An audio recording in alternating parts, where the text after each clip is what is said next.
There's Xurunash Dibaabaa. Can she win her third title? Well, just look down the rest of the list there, because the people who might stop her doing that are probably in her own team. Galita Burka, who won here in Edinburgh, has won here on, I think, 3 occasions in Edinburgh, the cross-country event in January, loves this course. But the Kenyans very much hoping that they can take on the might of Ethiopia, both individually and in the team race. Edinburgh is a perfect host, almost bringing cross-country running home. Here in 2008, the World Cross Country Championships. Last time they were held in Scotland was in 1978 at Bellahouston Park in Glasgow, and if anything it was a lot muddier that day than it is here in Edinburgh. But one thing's for sure, Scottish athletics in particular have done a fantastic job. Jeff Whiteman and his team of welcoming the world, and particularly these 2 senior races are very much looking forward to. Brendan. They have done a great job in organising this event. We've had a weekend of running, lots of races, lots of competitions, a big fun run included here, and they've brought a lot of people here to enjoying the athletic endeavours around Edinburgh. In 1978, 30 years ago, the championships were held in Glasgow. The winner of the women's race that day was the great Greta Weitz, who went on then to win 4 more titles. She won 5 titles in all, and she's the most successful female distance runner ever in the world cross-country championships. Dibaabaa of Ethiopia in here. She's won it a couple of times already, and she's going after a record today. See if she can win another one. On that day, the men's race was won by John Tracy of Ireland. 2 European winners. The only thing I can say for certain today, there won't be 2 European winners of the senior races today. There won't be any European winners at all today. Oh, just to mention another name who did win on that day, Brendan, the winner of the juniors race, Mickey Morton from Blackburn Harriers. And if he's watching, best wishes to you. And I think he beat a certain side of Wheater that day in the mud. I wasn't good enough to make the team. You had to be a very good athlete to beat Saeed Wheater at any time in your life, Steve, didn't you? Half decent, yeah. Particularly in the country, anyway. But it's interesting, though, isn't it? We've talked about the British contingent who are here and those who aren't here. But certainly the Ethiopians and the Kenyans take this event so seriously that even their top names, the only one, of course, perhaps Meseret Defar, the only one who's not here in terms of the Ethiopian women's team, but they've got all of their best, or most of their best men and women taking part here. Look at there's Hayley Yelling and Liz Yelling, who've carried the flag for British cross-country running for so long, very much to the fore, and isn't that good to see? Not hanging around, they know that this course very well. And I was saying that Liz Yelling's just in superb form, Brendan. I bumped into her at the National, which was held at Alton Towers this year, a real tough course, and she was bouncing around like a youngster who was going to her first event, is so excited about her fitness this year. Hayley, unfortunately, didn't run that day, she had a bit of flu. But she says, you know, I love country so much, and it's that enthusiasm for the event that you've got to try and engender into some of our youngsters, I think, to really embrace the event and have a bit of a go, and how good it is to see 2 British athletes at the front. Well, that's a rare sight. It probably won't last too long, but Liz Yelling and Hayley Yelling are both very good international cross-country runners and distance runners. Liz Yelling is aiming for the Olympic Games in the marathon. Hayley Yelling, former European cross-country champion, and they know exactly what pace they're running at. Obviously, they're not running beyond their station, because really what you need to do is find yourself a good position. And again, on that tight bend, another faller. That's one of the Moroccan athletes. And here we are, Liz Yelling, sister-in-law Hayley Yelling. 2 of them together, they both know what they're doing, they're both experienced distance runners, and it's been really good that British women's distance running has been so strong in the last few years.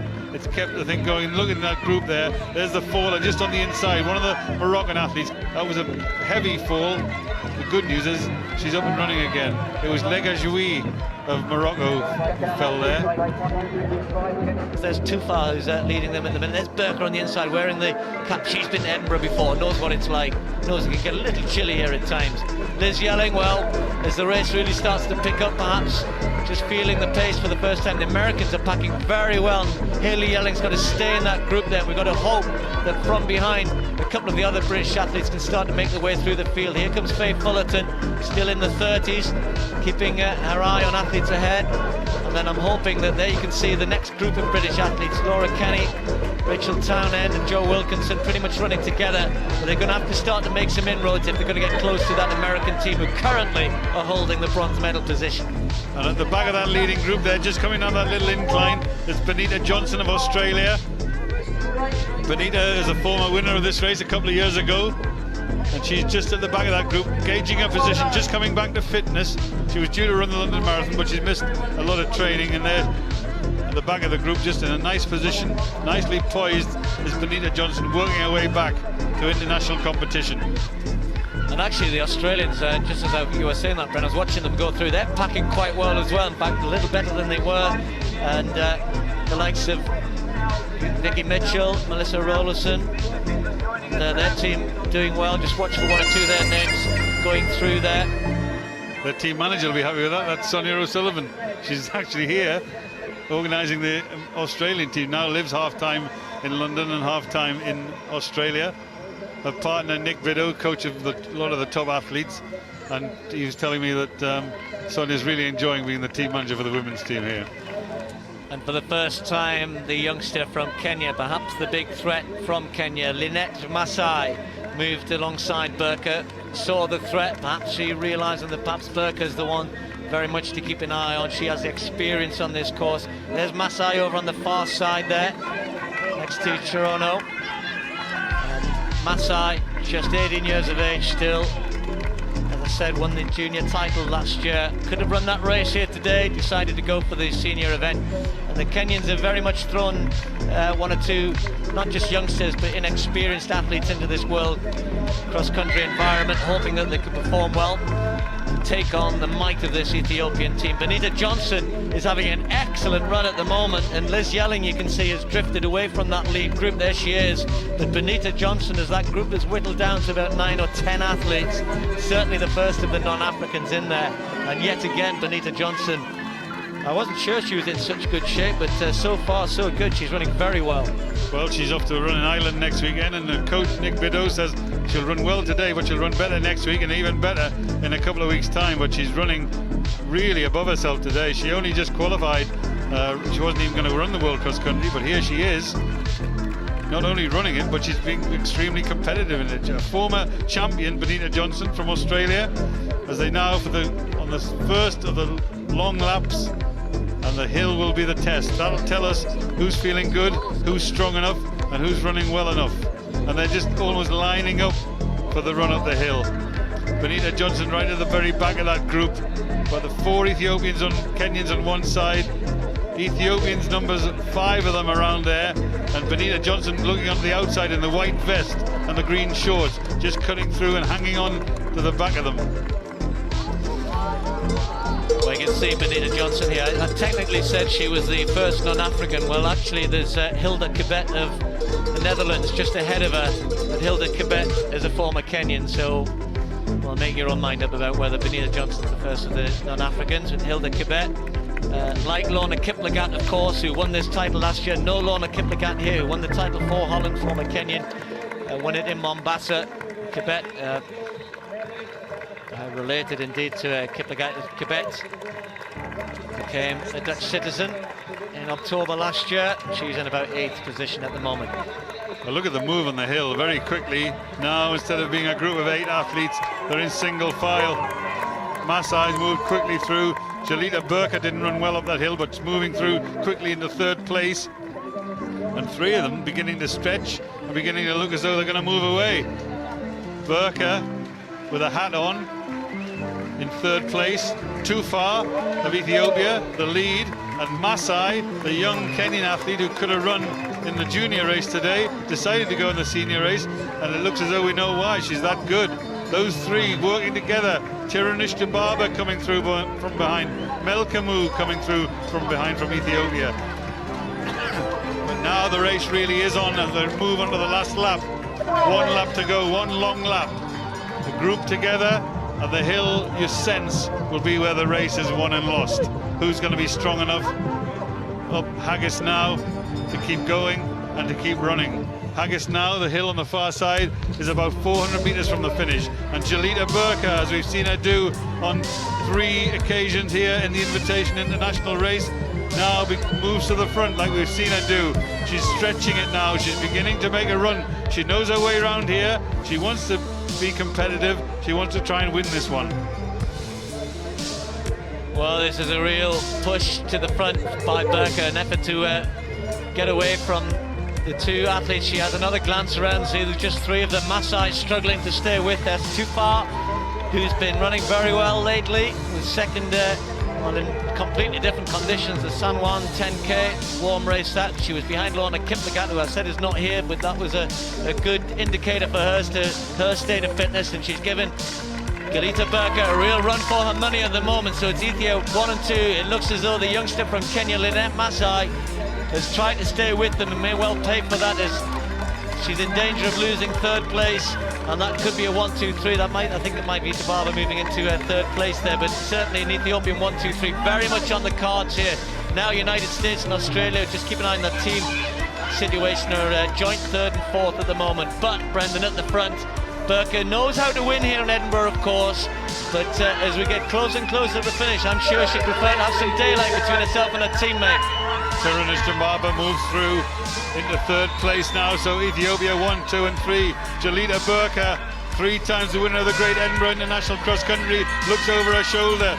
She's never had this much company. She's never had such a competitive race here before. Xurunash Dibaabaa returning to form. This is the athlete who we expect will run well in the Olympic Games, and it's great to see her coming back after winning the 10,000 metres in the World Championships last year, where she struggled in that race.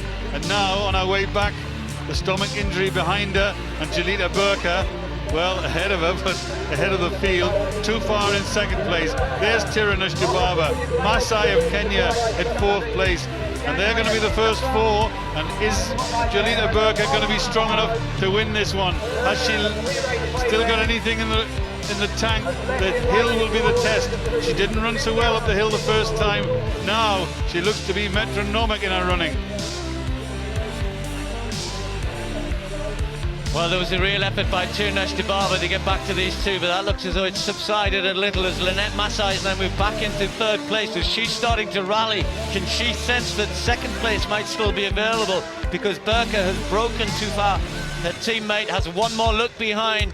She heads back in the switchback area where you can see very much how close the athletes are behind you. And that can sometimes act as a confidence booster, it can sometimes work the other way. But for Burka at the moment, I think it will be a welcome sight to see that the gaps are there. There's Masai and Dibaabaa having a real tussle for third place there. And they might be just bringing each other closer to Tufar, and Burka is not going away anymore, and there's still some running here to be done. This race isn't over by any means. They'll be the top 4, but you wouldn't like to say what position. Has Burka done too much to try and get away? As she comes to the top end of the course, she'll swing round. Too far in second place. Dibaabaa working hard now in third, and I suggest the hill is going to be where it's won and lost. It's going to be a test up that hill. Some of the athletes are going to be strong there, others are going to be less than so, and really they come round this corner. Too far's catching the leader, Burka, who's been in this position on many occasions in the past, but not quite with the much company she's got now. You know, Brent, Dibaabaa might just not be doing her teammates a favour, because she's dragging Masai back to them. Masai could be a threat in the finish. Dibaabaa will be a threat, and Burka looks as though she's probably put too much effort in. Will she have anything left on the hill here? They're all going to close up. I think there's going to be 4 athletes as they approach the hill pretty much together. This is still anybody's race. Dibaabaa, going for her third title, is back amongst the leaders. Haggis now stands between these 3 athletes and the World Cross Country title. Xurunash Dibaabaa in third place, the athlete who's got such a powerful finish. Jalita Burka has tried to win it and wasn't able to. Too far is on her shoulder. The 3 Ethiopians looking around. They've got some company with Lynette Masai as they approach about 400 meters to go. It looks a bit of distress on the face of Jalita Burka. She's almost given up on it. Xurunash Dibaabaa comes through. The world 10,000 meter champion for the first time. She's come from a long way back. She's working so hard. Jalita Burka's almost given up on it, and too far is there in company with Xurunash Dibaabaa. It's the last bit here. It's the last climb that's going to make the difference. And Dibaba looks behind and pushes once more, and the doubts about her fitness have been completely dispelled. Dibaba came here to Edinburgh to attempt to win her third title, and it looks as though it's heading to Ethiopia again, the gold medal. Perhaps was always heading that way, but the question was about who was going to take it, and Burka, the pre-race favourite, fell apart on the hill there, made her effort far too early, gave Dibaba the chance to come back, and then her confidence grew as she entered the part of the race which is always her domain. She's got superb speed, the 4-time world champion on the track. This will now be her third title on the country, one of the greatest distance runners that women's athletics has ever seen. Xurunash Dibaabaa wins the world cross-country title here in Edinburgh. Tufar will take the silver. Lynette Masai, the youngster from Kenya, will take the bronze, and well done to her. Burka is really struggling. She's holding her side as she comes into the finishing straight. In fact, she's going to lose 4th place and may even lose 5th as well, as Quebec finishes very, very quickly ahead of her. And well, that might have a bearing on the team race. Burka just losing a couple of places in the latter stages. There's Chirono crosses the line, and well, we'll have to remain to see how things work out. Melkamu just coming in front of us, and then Benita Johnson, I think probably just outside the top 10, 11th place. Benita Johnson running very well, the former champion from Australia.